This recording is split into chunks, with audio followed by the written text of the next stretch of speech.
Finally, you can achieve authentic, wood-fired 4-cheese and mushroom pizza in just 2 minutes without leaving the house or using a brick oven. And this 4-cheese pizza is just one of the styles you'll get to enjoy in next to no time. Now, the recommended cook time for the wood-fired setting is 2 minutes. Pretty quick. But before you get your pizza base ready, you'll want to preheat the oven. To do that, insert the pizza stone into the oven cavity. Turn the style dial to the wood-fired setting.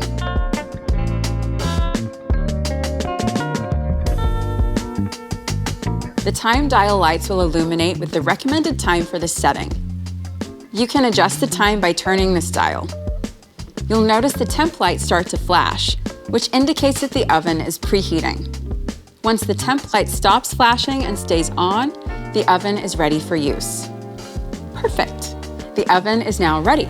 So, we'll use the pizza peel to place the pizza directly on the pizza stone.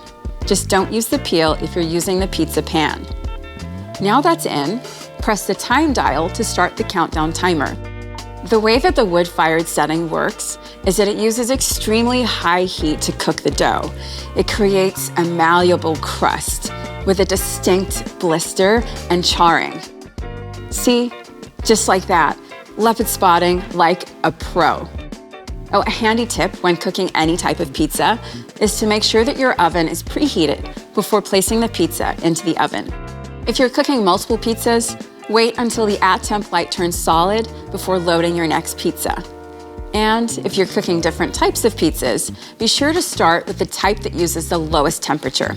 So, wood-fired pizza would be the last lot you'd cook.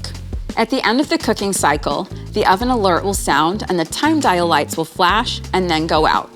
You can now remove your pizza. Well, this looks delicious. And I can't believe it only took 2 minutes.